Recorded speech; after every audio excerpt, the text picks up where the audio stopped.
പ്രിയപ്പെട്ട വിദ്യാർത്ഥികളെ, ഇന്ന് നമുക്ക് ബിസിനസ് സേവനങ്ങളിലെ ഇൻഷുറൻസുമായി ബന്ധപ്പെട്ട കാര്യങ്ങൾ പഠിക്കാം. So we can discuss insurance service in the business services. നമുക്കറിയാം, ഫ്യൂച്ചർ ഈസ് അൺസർട്ടൻ. ഭാവി എന്നത് അനിശ്ചിതത്വപരമായിട്ടുള്ള കാര്യമാണ്. പ്രത്യേകിച്ച് ബിസിനസ്സുമായിട്ട് ബന്ധപ്പെട്ട് പറയുമ്പോൾ മുഴുവൻ അനിശ്ചിതത്വം നിറഞ്ഞതാണ്. നാളെ എന്തു സംഭവിക്കുമെന്ന് നമുക്കൊരിക്കലും പറയാൻ വേണ്ടി കഴിയില്ല. There are chance of certain future losses. ലൈഫിന് ചില നഷ്ടങ്ങൾ, അപകടങ്ങൾ സംഭവിക്കാം. ബിസിനസ് സ്ഥാപനങ്ങളിൽ പലതരത്തിലുള്ള നഷ്ടങ്ങൾ സംഭവിക്കാം. ഉദാഹരണത്തിന് തീപിടുത്തമുണ്ടാവാം. സാധനങ്ങൾ ഒരു സ്ഥലത്ത് നിന്ന് മറ്റൊരു സ്ഥലത്തേക്ക് കൊണ്ടുപോകുമ്പോൾ അപകടങ്ങൾ, ആക്സിഡന്റ് ഉണ്ടാവാം. So we cannot predict our future. There are uncertainties. ഇവിടെയാണ് ഇൻഷുറൻസിന്റെ പ്രാധാന്യം. ഇൻഷുറൻസ് സർവീസ് ചെയ്യുന്നത് ഇത്തരം അൺസർട്ടനിറ്റിയുടെ ഭാഗമായി ഉണ്ടാകുന്ന നഷ്ടങ്ങൾ ലഘൂകരിക്കാൻ ബിസിനസിനെ സഹായിക്കുന്നു എന്നതാണ്. We know that we cannot avoid future losses, but through insurance we can minimize the risk. ഇന്ന് നമുക്ക് ഇൻഷുറൻസുമായിട്ട് ബന്ധപ്പെട്ട കാര്യങ്ങൾ പഠിക്കാം. എന്താണ് ഇൻഷുറൻസ്, എന്തൊക്കെ തരത്തിലുള്ള ഇൻഷുറൻസ് കോൺട്രാക്റ്റുകൾ നിലവിലുണ്ട്, അതേപോലെ തന്നെ ഇൻഷുറൻസിന്റെ ധർമ്മങ്ങൾ എന്തൊക്കെയാണ്, ഒപ്പം ഇൻഷുറൻസിന്റെ തത്വങ്ങൾ എന്തൊക്കെയാണ്. ഇത്രയും കാര്യങ്ങൾ നമുക്ക് ഈ ഒരു വീഡിയോയിലൂടെ പഠിക്കാം. എന്താണ് insurance? Insurance is A contract. It's A contract between two parties. One is insurer, the second one is insured. Insurer എന്നത് ഇൻഷുറൻസ് പ്രൊവൈഡ് ചെയ്യുന്ന ഏജൻസി, അതായത് ഇൻഷുറൻസ് കമ്പനികൾ. ഉദാഹരണത്തിന് LIC, ജനറൽ ഇൻഷുറൻസ് കമ്പനികൾ, ഇതൊക്കെ ഉദാഹരണങ്ങളാണ്. ഇൻഷുറർ. ഇൻഷുർഡ് എന്ന് പറഞ്ഞാൽ ആരുടെ ലൈഫാണോ, ആരുടെ പ്രോപ്പർട്ടി ആണോ ഇൻഷുർ ചെയ്യുന്നത്, അയാളെയാണ് നമുക്ക് ഇൻഷുർഡ് എന്ന് വിളിക്കാം. അപ്പം it's A contract between insurer and insured, whereby the insurer agree to pay a certain sum of money as compensation to the insured in the happening of an event specified in the policy. ഇവിടെ insurance പോളിസിയിൽ പറഞ്ഞിരിക്കുന്ന എന്തെങ്കിലും കാരണങ്ങൾ കൊണ്ട് വല്ല നഷ്ടം ഉണ്ടായിക്കഴിഞ്ഞാൽ ആ നഷ്ടത്തിന്റെ കോമ്പൻസേഷൻ ഇൻഷുറൻസ് കമ്പനി, അതായത് ഇൻഷുറർ, ഇൻഷുറൻസ് എടുത്ത വ്യക്തിക്ക് അല്ലെങ്കിൽ ബിസിനസിന് നൽകാമെന്ന് പറയുന്ന ഒരു കരാറാണ് insurance. So it is an agreement. ഇവിടെ ഈ കോമ്പൻസേഷൻ കൊടുക്കണമെങ്കിൽ the insured has to give a certain sum of money as premium to the insurance company or insured. ഈ ഒരു കോമ്പൻസേഷൻ കൊടുക്കണമെങ്കിൽ ഇൻഷുറൻസ് എടുത്ത വ്യക്തി ഒരു നിശ്ചിത തുക പ്രീമിയമായിട്ട് ഇൻഷുറൻസ് കമ്പനിക്ക് നൽകിയിരിക്കണം. ഇതാണ് യഥാർത്ഥത്തിൽ ഇൻഷുറൻസ്. ഇവിടെ പുതിയ ചില ടേംസ് നമ്മൾ പഠിച്ചു. ഇൻഷുറർ ആരാണോ ഇൻഷുറൻസ് പ്രൊവൈഡ് ചെയ്യുന്ന ഏജൻസി അല്ലെങ്കിൽ കമ്പനി. ഇൻഷുർഡ് ആരുടെ ലൈഫാണോ, ആരുടെ പ്രോപ്പർട്ടിയാണോ ഇൻഷുർ ചെയ്യുന്നത്, അതാണ് ഇൻഷുർഡ്. മൂന്നാമത് പോളിസി. ഈ എഗ്രിമെന്റ്, ഇവിടെ തമ്മിലുള്ള എഗ്രിമെന്റ് ആണ് പോളിസി.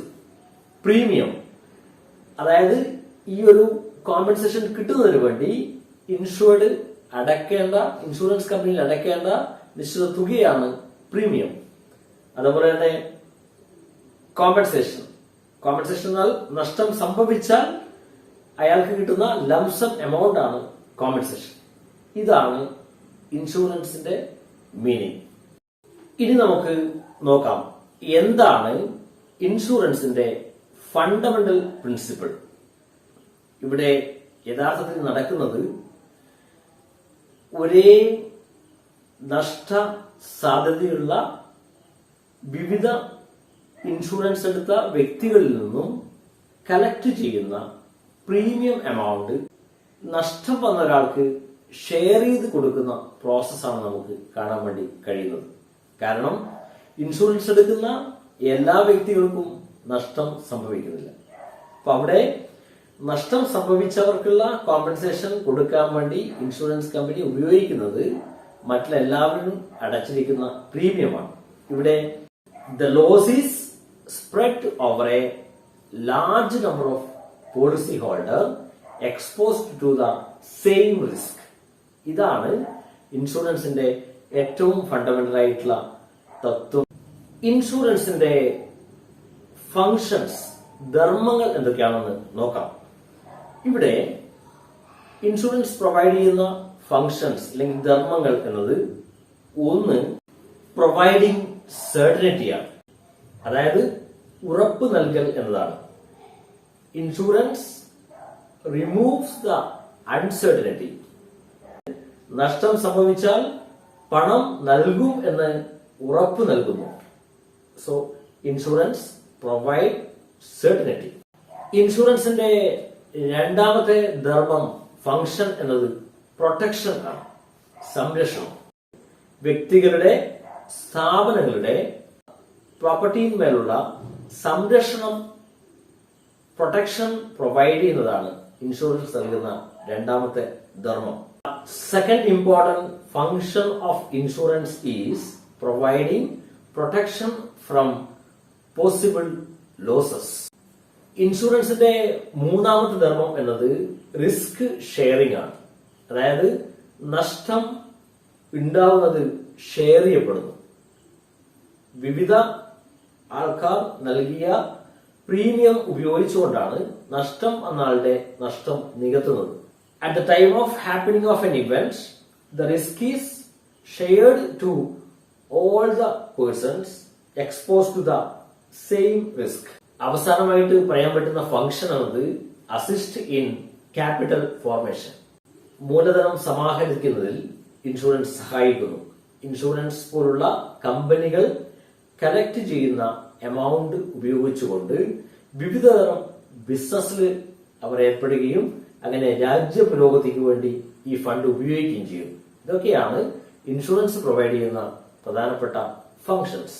അടുത്തതായി ഇൻഷുറൻസിന്റെ പ്രിൻസിപ്പിൾസ് എന്തൊക്കെയാണെന്ന് നോക്കാം, തത്വങ്ങൾ എന്തൊക്കെയാണെന്ന് നോക്കാം. വളരെ ഇമ്പോർട്ടന്റ് ആയിട്ടുള്ളൊരു ആസ്പെക്ട് ആണിത്. പല വർഷങ്ങളിലും എക്സാമിനേഷന് ചോദ്യം ഇതിൽ നിന്നും ഉണ്ടാവാറുണ്ട്. നമുക്ക് എന്തൊക്കെയാണ് ഇൻഷുറൻസിന്റെ പ്രിൻസിപ്പിൾ എന്ന് നമുക്ക് നോക്കാം. ഇതിൽ ഒന്നാമത് അറ്റ്മോസ്റ്റ് ഗുഡ് ഫെയ്ത്ത്, അതായത് പരസ്പരമുള്ള ഉത്തമ വിശ്വാസം. According to this principle there should be utmost good faith between the insurer and insured. അതായത് ഇൻഷുറൻസ് പ്രൊവൈഡ് ചെയ്യുന്ന ഇൻഷുറൻസ് കമ്പനിയും അതുപോലെ തന്നെ ഇൻഷുറൻസ് എടുക്കുന്ന വ്യക്തികളും തമ്മിൽ നല്ല ഉത്തമമായ പരസ്പര വിശ്വാസമുണ്ടായിരിക്കണം. ഒന്നും മറച്ചു വെക്കാൻ പാടില്ല. കുറച്ചുകൂടി സ്പെസിഫിക് ആയിട്ട് പറയുകയാണെങ്കിൽ ഇൻഷുറൻസ് പോളിസിയിൽ ഉള്ള മുഴുവൻ കാര്യങ്ങളും അതിന്റെ എല്ലാ ക്ലോസുകളൊക്കെ ഇൻഷുറൻസ് കമ്പനി ഇൻഷുററെ അറിയിച്ചിരിക്കണം. അതേപോലെ തന്നെ ഇൻഷുർ ചെയ്യുന്ന പ്രോപ്പർട്ടിയെ കുറിച്ചും അയാളുടെ ലൈഫ് ആണെങ്കിൽ ലൈഫിനെ കുറിച്ചൊക്കെയുള്ള എല്ലാ ഇൻഫർമേഷനും ഇൻഷുറൻസ് കമ്പനിയോട് പറഞ്ഞിരിക്കണം. കുറച്ചുകൂടി ഒരു ഉദാഹരണ സഹിതം പറഞ്ഞാൽ, ഏതെങ്കിലും ഒരു അസുഖം ഉള്ള ഒരാൾ ആ അസുഖം മറച്ചു വെച്ചുകൊണ്ട് ഇൻഷുറൻസ് എടുക്കാൻ വേണ്ടി പാടില്ല. അത് പിന്നീട് അറിഞ്ഞാൽ ആ ഇൻഷുറൻസ് കോൺട്രാക്ട് ഇല്ലാതാവും. അതേപോലെ തന്നെ ഒരു ബിൽഡിംഗ് ഫയർ ഇൻഷുറൻസ് എടുക്കുന്ന ഒരാൾ ഒരിക്കലും ആ ബിൽഡിങ്ങിനുള്ളിൽ ഫയർ എക്സ്പ്ലോസീവ് ആയിട്ടുള്ള സാധനം സൂക്ഷിച്ചിട്ടുണ്ട് എന്ന കാര്യം പറയാതിരിക്കരുത്. അങ്ങനെ ചെയ്തുകൊണ്ട് തട്ടിപ്പ് നടത്തിക്കൊണ്ട് ഇൻഷുറൻസ് എടുക്കാൻ വേണ്ടി പാടില്ല. ഇതൊക്കെ ഈ ഒരു പ്രിൻസിപ്പിളായിട്ട് ബന്ധപ്പെട്ടതാണ്. Second principle is insurable interest. അതായത് ഇൻഷൂർ ചെയ്യാനുള്ള താല്പര്യം. ഇവിടെ ഉദ്ദേശിക്കുന്നത് the insured should have insurable interest on the life or the property to be insured. അതായത് ഇൻഷൂർ ചെയ്യാൻ വേണ്ടി പോകുന്ന പ്രോപ്പർട്ടിയോട് അല്ലെങ്കിൽ ആ ലൈഫിനോട്, ആരുടെ ലൈഫാണോ ഇൻഷൂർ ചെയ്യുന്നത് അതോട് ഇൻഷുറൻസ് എടുക്കുന്ന ആൾക്ക് താല്പര്യം ഉണ്ടായിരിക്കണം, ഇൻഷൂറബിൾ ഇൻട്രസ്റ്റ് ഉണ്ടായിരിക്കണം. ഇത് കുറച്ചുകൂടി സ്പെസിഫിക് ആയിട്ട് പറയുമ്പോൾ ആ ഒരു പ്രോപ്പർട്ടിയിൽ എന്തെങ്കിലും ഫ്യൂച്ചർ ഇൻസിഡന്റ് നടന്നു കഴിഞ്ഞാൽ അതിന്റെ നഷ്ടം ഫിനാൻഷ്യൽ ലോസ് ആയിട്ട് ഇൻഷുറൻസ് എടുക്കുന്ന ആൾക്ക് അനുഭവപ്പെടണം. എങ്കിൽ മാത്രമേ അതിൽ അയാൾക്ക് ഇൻഷുറൻസ് എടുക്കാൻ വേണ്ടി പറ്റൂ. അതായത് ഇൻഷൂറബിൾ ഇൻട്രസ്റ്റ് ഉണ്ടായിരിക്കണം. ഇവിടെ ഇൻഷൂറബിൾ ഇൻട്രസ്റ്റിന്റെ കേസിൽ പൊതുവെ പറയാറുണ്ട് 3 തരം ഇൻഷുറൻസ് ആണ്. ലൈഫ് ഇൻഷുറൻസ്, ഫയർ ഇൻഷുറൻസ്, അതേപോലെ തന്നെ മറൈൻ ഇൻഷുറൻസ്. ഈ 3 ഇൻഷുറൻസിലും ഇൻഷൂറബിൾ ഇൻട്രസ്റ്റ് തമ്മിൽ ചില വ്യത്യാസങ്ങളുണ്ട്. ഉദാഹരണത്തിന് ഒരു ലൈഫ് ഇൻഷുറൻസ് ആണെങ്കിൽ ഇൻഷുറൻസ് എടുക്കുന്ന സമയത്ത് ഇൻഷൂറബിൾ ഇൻട്രസ്റ്റ് ഉണ്ടായാൽ മതി. അതായത് ആ സംഭവം നടക്കുമ്പോൾ, ആ സംഭവം നടക്കുന്ന സമയത്ത് ഇൻഷൂറബിൾ ഇൻട്രസ്റ്റ് ഉണ്ടാകണമെന്ന് ഇല്ല. ഓക്കെ. ഇനി ഒരു ഫയർ ഇൻഷുറൻസ് ആണെങ്കിൽ ഇൻഷുറൻസ് എടുക്കുന്ന സമയത്തും നഷ്ടം സംഭവിക്കുമ്പോഴും ആ പ്രോപ്പർട്ടി അയാളുടെ തന്നെ ആയിരിക്കണം. അതായത് അതിന്റെ മേലെ ഇൻഷൂറബിൾ ഇൻട്രസ്റ്റ് അയാൾക്ക് ഉണ്ടായിരിക്കണം. ആ സമയത്ത് മറൈൻ ഇൻഷുറൻസിന്റെ കേസിൽ ഇൻഷുറൻസ് എടുക്കുന്ന സമയത്ത് ഇൻഷൂറബിൾ ഇൻട്രസ്റ്റ് വേണമെന്നില്ല. നഷ്ടം സംഭവിക്കുമ്പോൾ ഇൻഷൂറബിൾ ഇൻട്രസ്റ്റ് ഉണ്ടായാൽ മതി. ഉദാഹരണത്തിന് ചിലപ്പോൾ പുറം രാജ്യങ്ങളിൽ നിന്നൊക്കെ സാധനങ്ങൾ കൊണ്ടുവരുന്ന സമയത്ത് ഇൻഷുറൻസ് ചെയ്യുന്ന സമയത്ത് ചിലപ്പോൾ ആ ഇറക്കുമതിക്കാരൻ അതിന്റെ ഓണർ ആയിരിക്കില്ല, അദ്ദേഹത്തിന്റെ കയ്യിലായിരിക്കില്ല. അത് ഇവിടെ എത്തുമ്പോൾ മാത്രമേ ചിലപ്പോൾ അയാളുടെ കയ്യിലേക്ക് വരുന്നുള്ളൂ. അപ്പൊ ഇതൊക്കെ കൊണ്ട് ഈ കോൺട്രാക്റ്റിൽ ഇത്തരം ചെറിയ വ്യത്യാസങ്ങളുണ്ട്. പക്ഷെ ആത്യന്തികമായി നിങ്ങൾ പഠിക്കേണ്ട കാര്യം ഇൻഷുവേർഡിനെ, അതായത് ഇൻഷുറൻസ് എടുക്കുന്ന വ്യക്തിക്ക് ആ ഒരു പ്രോപ്പർട്ടിയുടെ മേലെ ഇൻഷൂറബിൾ ഇൻട്രസ്റ്റ് ഉണ്ടായിരിക്കണം. ഇൻഷുറൻസിന്റെ അടുത്ത പ്രിൻസിപ്പിൾ എന്നത് ഇൻഡംനിറ്റിയാണ്. ഇൻഡംനിറ്റി എന്നത് നഷ്ടപരിഹാരം. Insurance is only A contract of indemnity.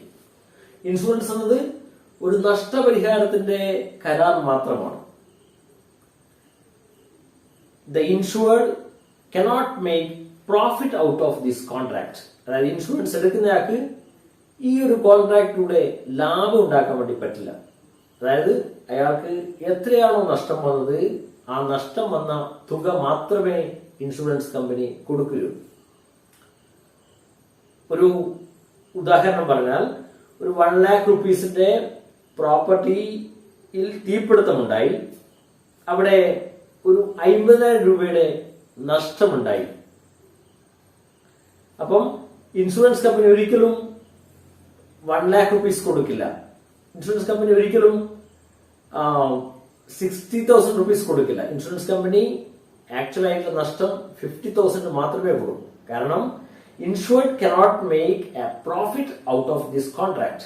അതായത് ഇൻഷുറൻസ് എന്ന കോൺട്രാക്റ്റിലൂടെ ഇൻഷുർഡിന് ഒരു ലാഭം ഉണ്ടാക്കാൻ വേണ്ടി പറ്റില്ല. Because this is A contract of indemnity. ഇതാണ് ഇതിന്റെ മറ്റൊരു പ്രിൻസിപ്പിൾ. പക്ഷേ ഒരു ലൈഫ് ഇൻഷുറൻസിന്റെ കേസിൽ ഈ പ്രിൻസിപ്പിൾ ഒരിക്കലും ബാധകമാകുന്നില്ല. കാരണം നഷ്ടപരിഹാരം എന്നത് ലൈഫിനോട് കുറിച്ച് പറയുമ്പോൾ നമുക്ക് പറയാൻ വേണ്ടി പറ്റില്ല. കാരണം ഒരാളുടെ ലൈഫിന്റെ നഷ്ടം എന്താണെന്ന് നമുക്ക് മുൻകൂട്ടി പറയാൻ വേണ്ടി പറ്റില്ല, അല്ലെ? എക്സ് എന്നൊരു വ്യക്തിക്ക് ഇന്ന് ഉള്ള വാല്യൂ ആയിരിക്കില്ല നാളെയുള്ള വാല്യൂ, അല്ലെ? ഇന്ന് അയാളുടെ കയ്യിൽ ഒരു പൈസ ഇല്ല എന്ന് വിചാരിക്കാം, നാളെ അയാൾക്കൊരു ലോട്ടറി ടിക്കറ്റ് എടുത്ത് വലിയൊരു ലാഭം വരുന്നു, വലിയൊരു പൈസ വരുന്നു, അയാളുടെ സാമ്പത്തികം കൂടി. അപ്പൊ ഒരിക്കലും നമുക്ക് ഒരാളുടെ വാല്യൂ എന്താണെന്ന് ഒരിക്കലും തിട്ടപ്പെടുത്താൻ വേണ്ടി പറ്റില്ല. അതുകൊണ്ട് തന്നെ ഇൻഷുറൻസിന്റെ കേസിൽ കോൺട്രാക്ട് ഓഫ് ഇൻഡെംനിറ്റി ബാധകമല്ല. അടുത്തത് പ്രിൻസിപ്പിൾ ഓഫ് സബ്രോഗേഷൻ. സബ്രോഗേഷൻ എന്നത് സബ്സ്റ്റിറ്റ്യൂഷൻ. അതായത് ഇൻഷുറൻസ് എടുത്ത വ്യക്തിക്ക് ഇൻഷുറൻസുമായിട്ട് ബന്ധപ്പെട്ട നഷ്ടം സംഭവിച്ചാൽ ആ പണം ഇൻഷുറൻസ് കമ്പനി നൽകിക്കഴിഞ്ഞാൽ പിന്നീട് ആ പ്രോപ്പർട്ടിയുടെ മേലെയുള്ള അധികാരം ഇൻഷുറൻസ് കമ്പനിക്കാണ്. അതായത് അതിന്റെ ownership substituted to the insurance company. അതാണ് ഈ പ്രിൻസിപ്പിൾ കൊണ്ട് ഉദ്ദേശിക്കുന്നത്. അതായത് principle of subrogation or substitution. അടുത്തത് പ്രിൻസിപ്പിൾ ഓഫ് കോൺട്രിബ്യൂഷൻ, അതായത് വിഹിത ദാനം. ഇവിടെ ഇൻഷുറൻസിന്റെ മറ്റൊരു തത്വമാണ് കോൺട്രിബ്യൂഷൻ. അതായത് വേണമെങ്കിൽ ഒരേ പ്രോപ്പർട്ടി തന്നെ നമുക്ക് ഒന്നിലധികം ഇൻഷുറൻസ് കമ്പനിയിൽ ഇൻഷുർ ചെയ്യാം. പക്ഷെ അങ്ങനെ ആയിരുന്നാലും എന്താണോ നഷ്ടം ആ നഷ്ടം മാത്രമേ എനിക്ക് കിട്ടൂ. ഉദാഹരണത്തിന് എന്റെ കയ്യിലുള്ള 50,000 രൂപയുടെ ഒരു പ്രോപ്പർട്ടി ഞാൻ എക്സ് എന്നും വൈ എന്നും രണ്ട് കമ്പനിയിൽ ഇൻഷുർ ചെയ്താൽ എനിക്ക് വന്ന നഷ്ടം 50,000 ആണെങ്കിൽ എനിക്ക് എക്സിൽ നിന്നും 50,000 വൈയിൽ നിന്നും 50,000 വാങ്ങിക്കാൻ വേണ്ടി പറ്റില്ല. അതായത് ടോട്ടൽ എനിക്ക് വന്ന നഷ്ടം 50,000 ഈ രണ്ട് കമ്പനി കൂടി എനിക്ക് തരാം. ഇനി ഒരു കമ്പനിയാണ് തന്നതെങ്കിൽ മറ്റേ കമ്പനിയിൽ നിന്നും ആ ബാക്കി പണം ആ കമ്പനിക്ക് ഈടാക്കാം. അപ്പോൾ ഇവിടെ പ്രിൻസിപ്പിൾ ഓഫ് കോൺട്രിബ്യൂഷൻ എങ്ങനെയാണ് ബാധകമാവെന്ന് ചോദിച്ചു കഴിഞ്ഞാൽ, അപ്പം ഇൻഷുറൻസ് എടുത്തതിൽ വല്ല നഷ്ടം ഉണ്ടായി കഴിഞ്ഞാൽ ഈ രണ്ട് കമ്പനിയും കോൺട്രിബ്യൂട്ട് ചെയ്യുന്നു എന്നതുകൊണ്ടാണ് ഈ പ്രിൻസിപ്പിൾ ഇങ്ങനെ പ്രിൻസിപ്പിൾ ഓഫ് കോൺട്രിബ്യൂഷൻ എന്ന് വിളിക്കുന്നത്. അടുത്തത് principle of causa proxima, proximate cause. According to this principle, if the loss is due to more than one cause, the approximate cause for which the property is insured should be considered. അതായത് ഒന്നിലധികം നഷ്ടം സംഭവിച്ചുകൊണ്ട് ഒന്നിലധികം കാരണങ്ങൾ കൊണ്ട് വല്ല നഷ്ടം ഉണ്ടായി കഴിഞ്ഞാൽ ഏത് കാരണമാണ് യഥാർത്ഥ കാരണം ആ കാരണത്തിന്മേൽ ഇൻഷുറൻസ് എടുത്തിട്ടുണ്ടെങ്കിൽ മാത്രമേ ഇൻഷുറൻസ് പരിരക്ഷ ലഭിക്കുകയുള്ളൂ. ഇതാണ് ഈ പ്രിൻസിപ്പിൾ കൊണ്ട് ഉദ്ദേശിക്കുന്നത്. ഇവിടെ ഒരു എക്സാമ്പിൾ പറയാം. ഒരു കമ്പനിയുടെ കുറെ ചരക്കുകൾ കപ്പലിൽ കൊണ്ടുവരികയായിരുന്നു. പെട്ടെന്ന് കപ്പലിന് തീപിടുത്തമുണ്ടായി. തീപിടുത്തമുണ്ടായ സമയത്ത് കപ്പല് മുങ്ങുമെന്നൊരവസ്ഥ വന്നപ്പോൾ കപ്പലിലെ ജോലിക്കാര് ഇതിലെ കുറെ സാധനങ്ങൾ എടുത്ത് വെള്ളത്തിലേക്ക് ഇട്ടു. അങ്ങനെ കുറച്ച് നഷ്ടമുണ്ടായി. മുങ്ങുന്ന ഒഴിവാക്കാൻ വേണ്ടി കുറച്ച് സാധനങ്ങൾ എടുത്ത് വെള്ളത്തിലേക്ക് ഇട്ടു. ഞാൻ എക്സാമ്പിൾ മാത്രം പറയാം. ഇവിടെ യഥാർത്ഥത്തിൽ നഷ്ടം സംഭവിച്ചത് തീപിടുത്തം കൊണ്ടാണോ? അല്ല. അതായത് വെള്ളത്തിൽ സാധനം വീണു എന്നതുകൊണ്ടാണ് നഷ്ടം സംഭവിച്ചത്. അപ്പൊ ഇവിടെ ഫയർ ഇൻഷുറൻസ് പ്രകാരമുള്ള ക്ലെയിം നമുക്ക് ചെയ്യാൻ വേണ്ടി കഴിയില്ല. ഇതാണ് ഒരു എക്സാമ്പിൾ. അപ്പൊ ഇവിടെ ഒന്നിലധികം കോഴ്സ് ഉണ്ടായി കഴിഞ്ഞാൽ അപ്രോക്സിമേറ്റ് ആക്ച്വൽ കോഴ്സ് എന്താണ്, ഏത് കാരണങ്ങൾ കൊണ്ടാണ് നഷ്ടം ഉണ്ടായത്, ആ കാരണത്തിന് ഇൻഷുറൻസ് എടുത്തോ എന്ന് നോക്കുന്ന ഒരു പ്രിൻസിപ്പിളാണ് പ്രിൻസിപ്പിൾ ഓഫ് പ്രോക്സിമേറ്റ് കോഴ്സ് അല്ലെങ്കിൽ കോസ പ്രോക്സിമ. അവസാനമായിട്ട് ഇതിന്റെ മറ്റൊരു principle, the principle of mitigation of loss, നഷ്ട ലഘൂകരണം. അതായത് ഇൻഷുറൻസ് എടുത്ത വ്യക്തി എന്തെങ്കിലും നഷ്ടം സംഭവിക്കുമ്പോൾ ആ നഷ്ടം ലഘൂകരിക്കാനുള്ള എല്ലാ പ്രവർത്തനങ്ങളും ചെയ്തിരിക്കണം. അങ്ങനെ ചെയ്തില്ലെങ്കിൽ പിന്നീട് തെളിവെടുപ്പിലൂടെ ഈ കാര്യം ഇൻഷുറൻസ് കമ്പനിക്ക് ബോധ്യപ്പെട്ടാൽ ഇൻഷുറൻസിന്റെ തുക കൊടുക്കാതിരിക്കാം. ഒരു ഉദാഹരണം പറഞ്ഞാൽ, ഒരു ഉടമസ്ഥൻ അദ്ദേഹത്തിന്റെ ബിൽഡിംഗ് ഫയർ ഇൻഷുറൻസ് എടുത്തിട്ടുണ്ടായിരുന്നു. പെട്ടെന്ന് തീപിടുത്തം വന്നു. അദ്ദേഹം മനസ്സിൽ വിചാരിച്ചു, തീപിടുത്തം ഉണ്ടായി കഴിഞ്ഞാൽ എനിക്ക് ഇൻഷുറൻസ് കമ്പനിയിൽ നിന്നും പരിരക്ഷ കിട്ടുമല്ലോ എന്ന് വെച്ചിട്ട് അയാൾ തീ അണക്കാനോ ഫയർഫോഴ്സിനെ വിളിക്കാനോ വേണ്ട കാര്യങ്ങളൊന്നും ചെയ്തില്ല എന്ന് വിചാരിക്കാം. അങ്ങനെയാണെങ്കിൽ അദ്ദേഹത്തിന് പിന്നീട് തെളിവിലൂടെ ഈ കാര്യം മനസ്സിലായി കഴിഞ്ഞാൽ ഇൻഷുറൻസ് കമ്പനി അദ്ദേഹത്തിന് പണം കൊടുക്കില്ല. ഇൻഷുറൻസിന്റെ പ്രിൻസിപ്പിൾ പ്രകാരം ഈ ഒരു സംഭവം നടക്കുമ്പോൾ നഷ്ടം ലഘൂകരിക്കാനുള്ള എല്ലാ കാര്യങ്ങളും ഉടമസ്ഥൻ ചെയ്തിരിക്കണം. According to this principle the insured should take all necessary step to reduce the loss. ഇനി നമുക്ക് വിവിധ തരം ഇൻഷുറൻസിനെ കുറിച്ച് പഠിക്കാം. We can discuss different types of insurance. പ്രധാനമായും 3 തരത്തിലുള്ള ഇൻഷുറൻസ് പോളിസികളാണ് കാണാൻ വേണ്ടി കഴിയുക: life insurance, fire insurance and marine insurance. ഇതിൽ എന്താണ് ലൈഫ് ഇൻഷുറൻസ് നോക്കാം, അതിന്റെ വിവിധ പോളിസികൾ എന്താണെന്ന് നമുക്ക് നോക്കാം. ലൈഫ് ഇൻഷുറൻസ് എന്നത് ഈ ഇൻഷുറൻസ് എടുത്ത വ്യക്തി മരണപ്പെടുകയാണെങ്കിൽ അദ്ദേഹത്തിൻ്റെ അവകാശിക്കോ അല്ലെങ്കിൽ അദ്ദേഹം ജീവിച്ചിരിക്കുന്ന കാലഘട്ടത്തിൽ ഒരു നിശ്ചിത കാലാവധിക്ക് ശേഷം അയാൾക്കോ പണം നൽകാമെന്ന് പറയുന്ന കരാറാണ് ലൈഫ് ഇൻഷുറൻസ്. വിവിധ തരം ലൈഫ് ഇൻഷുറൻസ് പോളിസികളാണ്. ഒന്ന്, whole life policy. The sum assured becomes payable only on the death of the policy holder. അയാളുടെ ലൈഫ് മുഴുവൻ പീരീഡിലേക്ക് ഇൻഷുർ ചെയ്യുക. അദ്ദേഹത്തിൻ്റെ മരണശേഷം മാത്രമേ ഈ പോളിസിയുടെ തുക ലഭിക്കുകയുള്ളൂ. രണ്ടാമത്തത്, endowment life policy. Here the sum assured become payable either at the end of the stipulated period or on the premature death of the policy holder whichever is earlier. അതായത് ഇത് പ്രകാരം ഒരു പീരീഡിന് ശേഷം അദ്ദേഹത്തിനോ അല്ലെങ്കിൽ ആ പീരീഡിന് മുന്നേ അദ്ദേഹം മരിക്കുകയാണെങ്കിൽ അവകാശിക്കോ പണം ലഭ്യമാകുന്നു. Joint life policy. ഒന്നിലധികം ആൾക്കാരുടെ ലൈഫ് ഒന്നിച്ച് ഇൻഷുർ ചെയ്യുന്നതിനാണ് ജോയിൻറ്റ് ലൈഫ് പോളിസി എന്ന് വിളിക്കുന്നത്. പൊതുവേ പാർട്ണർഷിപ്പ് ബിസിനസ്സുകളിലൊക്കെയാണ് ഇത്തരം ഇൻഷുറൻസ് പോളിസി കാണാറുള്ളത്.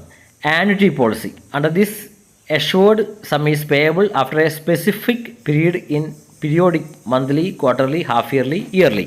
അതായത് നിശ്ചിത പീരീഡിൽ മാസം, ക്വാർട്ടർലി, ഹാഫ് ഇയർലി എന്ന രീതിയിലൊക്കെ കൊടുക്കുന്ന പോളിസിയാണ് ആനുറ്റി പോളിസി. അവസാനമായിട്ട് children's endowment policy. This policy is taken for children. കുട്ടികളുടെ ലൈഫുമായിട്ട് ബന്ധപ്പെട്ട് അവർക്ക് ഉള്ള പോളിസിയാണ് ചിൽഡ്രൻ എൻഡോമെൻറ്റ് പോളിസി.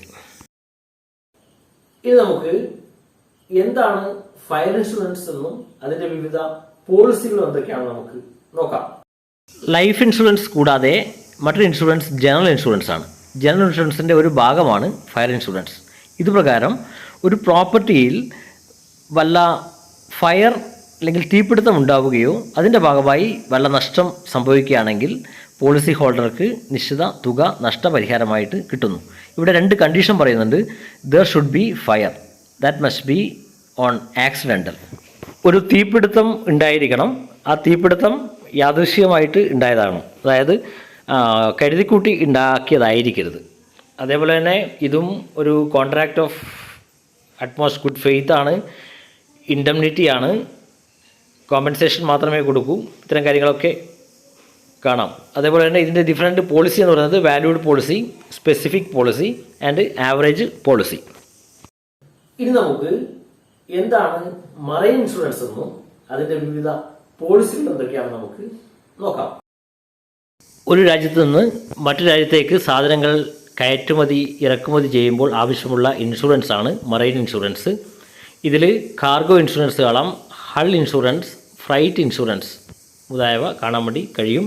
ഇത് ഒരു principle of utmost good faith, indemnity, causa proxima തുടങ്ങിയവയൊക്കെ ആണ്. അടുത്ത മറ്റൊരു ഇൻഷുറൻസ് ആണ് ഹെൽത്ത് ഇൻഷുറൻസ്. ഹോസ്പിറ്റലൈസേഷൻ്റെയും ഡോക്ടറുടെ ചിലവൊക്കെ വഹിക്കുന്ന ഇൻഷുറൻസ് ആണ് ഹെൽത്ത് ഇൻഷുറൻസ്. ഫിഡിലിറ്റി ഇൻഷുറൻസ് കാണാം. ഒരു ബിസിനസ്സിൻ്റെ എംപ്ലോയർ എടുക്കുന്ന പോളിസിയാണിത്. അതായത് എംപ്ലോയിയുടെ ഫ്രോഡ്, ചതി കാരണം വല്ല നഷ്ടമുണ്ടെങ്കിൽ ആ നഷ്ടം നികത്തുന്നതിന് വേണ്ടി എടുക്കുന്ന പോളിസിയാണ്. ഇതേപോലെ തന്നെ മോട്ടോർ വെഹിക്കിൾ ഇൻഷുറൻസ് കാണാം, ക്രോപ്പ് ഇൻഷുറൻസ് കാണാം, കാറ്റിൽ ഇൻഷുറൻസ് കാണാം, ബൾഗറി ഇൻഷുറൻസ് കാണാൻ വേണ്ടി കഴിയും. ഇത്രയുമാണ് ഡിഫറെൻറ്റ് ടൈപ്സ് ഓഫ് ഇൻഷുറൻസ്. ഇതുവരെ നമ്മൾ 3 ഇൻഷുറൻസ് എന്തൊക്കെയാണെന്ന് നമ്മൾ പഠിച്ചു. ഇനി നമുക്ക് ഇത് തമ്മിലുള്ള ഒരു താരതമ്യ പഠനം കൂടി നടത്താം.